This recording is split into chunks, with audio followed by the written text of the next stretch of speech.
बहुत ही मजेदार और यूनिक रेसिपी शायद ही है आज से पहले आपने कभी इसको ट्राई किया हो।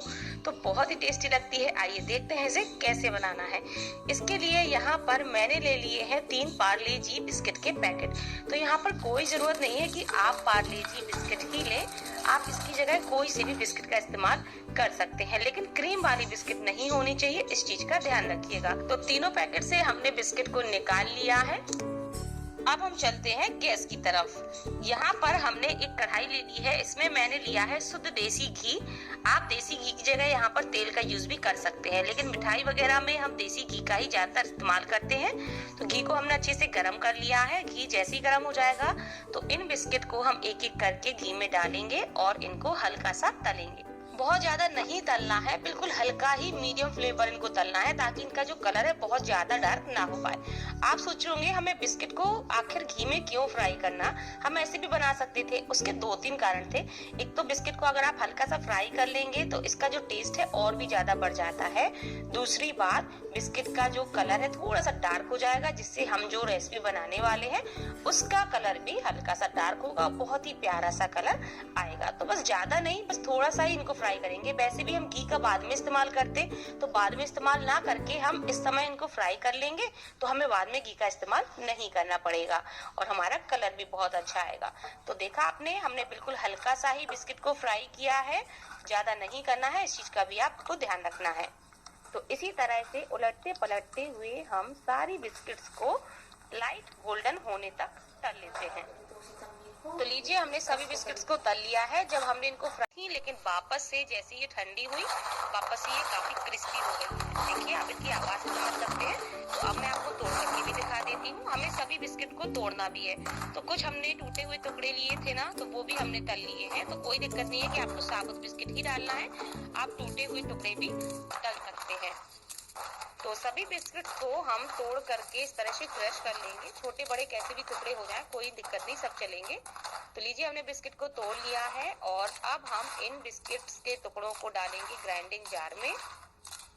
तो थोड़ा बहुत बिस्किट्स ने घी को एब्जॉर्ब कर लिया है, बट कोई दिक्कत नहीं। वैसे भी हम अपनी जो रेसिपी या जो मिठाई बनाने वाले हैं उसमें बाद में घी का इस्तेमाल करते हैं, तो अब हम उसमें बाद में इस्तेमाल नहीं करेंगे। तो बिस्किट्स को अच्छे से हम ग्राइंड कर लेते हैं। लीजिए, हमने बिस्किट्स को पीस लिया है और अब मैं आपको स्पून से दिखा देती हूँ। कुछ इस तरह से इसका पेस्ट जैसा बन करके तैयार हो जाएगा। बहुत ज्यादा ये ड्राई नहीं है क्योंकि इसने घी को एब्जॉर्ब किया हुआ है। तो बस इस तरह से आपको बिस्किट का पेस्ट बना लेना है और इस पेस्ट को हम अलग एक बोल में निकाल लेते हैं। इसी तरह हम बाकी बची हुई बिस्किट्स को भी पीस लेते हैं।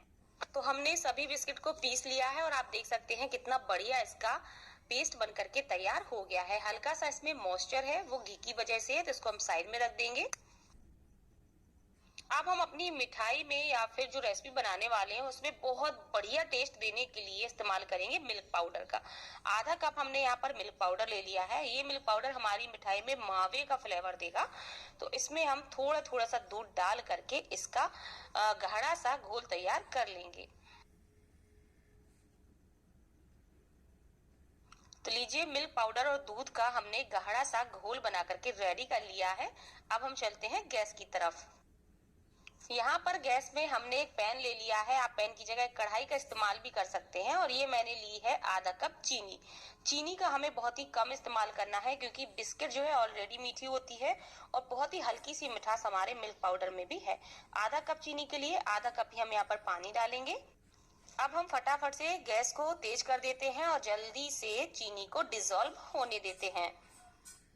चीनी जो है डिसॉल्व हो चुकी है, तो इसमें हम फ्लेवर के लिए थोड़ा सा इलायची पाउडर ऐड कर देते हैं। अगर आपको इलायची पाउडर का जो फ्लेवर है पसंद नहीं है तो कोई दिक्कत नहीं, आप इसको स्किप कर सकते हैं। तो हमने यहाँ पर थोड़ा सा पाउडर डाल दिया है इलायची का। इसको हम अच्छे से मिक्स करेंगे और अब हम मीडियम फ्लेम पर इसको 2 मिनट के लिए पकाएंगे, या जब तक कि इससे एक तार की चाशनी नहीं बन जाती है। तो चलिए, अब हम चेक कर लेते हैं 2 मिनट बाद कि एक तार की चाशनी बनी या नहीं। तो आप ध्यान से देख लीजिए। देखिए, एक तार बनने लगा है। बस इससे ज्यादा हमें नहीं पकाना है, वरना हमारी जो मिठाई है बहुत ज्यादा हार्ड हो जाएगी। तो अब हमने जो अपना मिल्क पाउडर का घोल बना करके रखा हुआ था ना, दूध का मिल्क पाउडर का, इस घोल को हम डाल देंगे। और अब हम इसको अच्छे से मिक्स करेंगे। तो जैसे जैसे ये मिक्स होगा तो थोड़ा सा मेल्टिंग फॉर्म में आ जाएगा और काफी लिक्विडी हो जाएगा। तो आप देख सकते हैं ये काफी लिक्विडी फॉर्म में आ गया है। तो अब हम इसको 1 से 1.5 मिनट के लिए हाई फ्लेम पर पकाएंगे, जब तक कि ये मिल्क पाउडर है थोड़ा सा वापस से अपनी थिकनेस नहीं दिखाने लगता है, यानी कि थोड़ा सा गाढ़ा नहीं हो जाता, तब तक हम इसको अच्छे से पका लेते हैं। तो यहाँ पर लगभग 2 मिनट तक मैंने इसको अच्छे से पका लिया है। ये पहले से थोड़ा सा थिक हो गया है।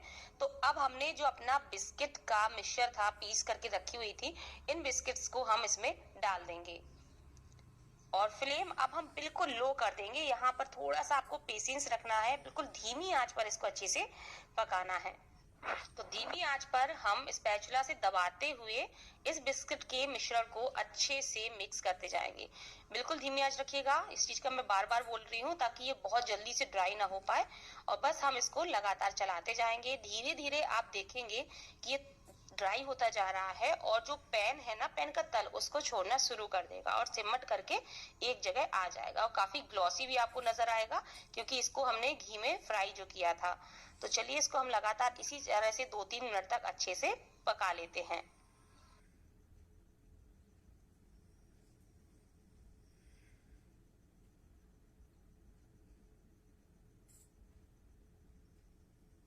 हमने इसको लगभग 3 से 4 मिनट तक अच्छे से पकाया और आप देख सकते हैं जो मिश्रण है मिठाई के लिए बहुत अच्छे से पक चुका है, बहुत अच्छी शाइन आ चुकी है इसमें और एक जगह सिमटने भी लगा है। गैस को बंद कर देंगे। यहाँ पर मैंने केक का टिन ले लिया है। आपके पास अगर एल्युमिनियम की कोई ट्रे हो या स्टील की हो, ट्रे का इस्तेमाल भी कर सकते हैं, वो नहीं है तो कोई थाली का इस्तेमाल कर लीजिए। तो बस इसमें मैंने इस तरह से एक शीट ले ली है, प्लास्टिक शीट, इसको हम नीचे लगा देते हैं, ऊपर से थोड़ा सा घी फैला देंगे। आपके पास बटर पेपर हो तो वो भी आप लगा सकते हो। अब बस गरम गरम में ही इस मिठाई के मिक्सचर को हम तुरंत ही ट्रांसफर कर लेते हैं बर्तन में। गरम में ही करना है क्योंकि ठंडा होने के बाद ये मिठाई बहुत अच्छे से सेट हो जाती है। तो ट्रांसफर करने के बाद अब स्पैचुला की हेल्प से इसको हम अच्छे से इवनली फैला लेते हैं। थिकनेस आप अपने हिसाब से कितनी मोटी रखना चाहते हैं मिठाई की, उस हिसाब से रख सकते हैं। तो आप कलर देखिए कितना प्यारा आया है। हमने बिस्किट को हल्का सा फ्राई कर लिया था जिसकी वजह से कलर भी प्यारा आया है। हमें अलग से कोई भी डार्क कलर देने की जरूरत नहीं पड़ी और जो इसका टेस्ट है वो भी बहुत ज्यादा बढ़ जाता है। तो हमने इसको अच्छे से इवनली फैला लिया है। अब अगर आपको जल्दी है तो आप 5 मिनट के लिए इसको फ्रिज में रख दीजिए सेट होने के लिए। तो यहाँ पर 5 मिनट मैंने फ्रिज में रख दिया था। तो देखिए कितनी क्विकली ये सेट हो चुकी है। अब क्या करेंगे, नाइफ की हेल्प से इसके हम किनारे को थोड़ा सा अलग कर देते हैं ताकि आसानी से बाहर आ सके।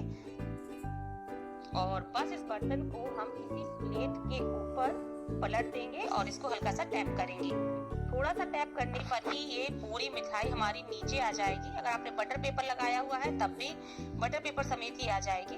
तो बस इस शीट को हम अलग कर देते हैं। तो आप देख सकते हैं कितना बढ़िया इसका कलर, टेक्सचर देखिए कितना परफेक्टली आया है। अब थोड़ा सा हम इस मिठाई को बाजार जैसा लुक देने के लिए इसके ऊपर चांदी का वर्क लगा देते हैं। ये पूरी तरह से ऑप्शनल है, आप चाहे तो इसको मत लगाइए, कोई दिक्कत नहीं। और इसको मन मुताबिक ड्राई फ्रूट से गार्निश कर देंगे। तो यहाँ पर मैं बादाम से गार्निश कर रही हूँ, आप चाहे तो पिस्ता से भी गार्निश कर सकते हैं या काजू, जो भी आपके पास हो। तो चलिए अब हम इस मिठाई को कट कर लेते हैं। तो आप इसके काटने से देखिएगा कि कितना बढ़िया इसका टेक्सचर है, कितनी सॉफ्ट, एकदम मुंह में घुल जाने जैसी मिठाई बनी है।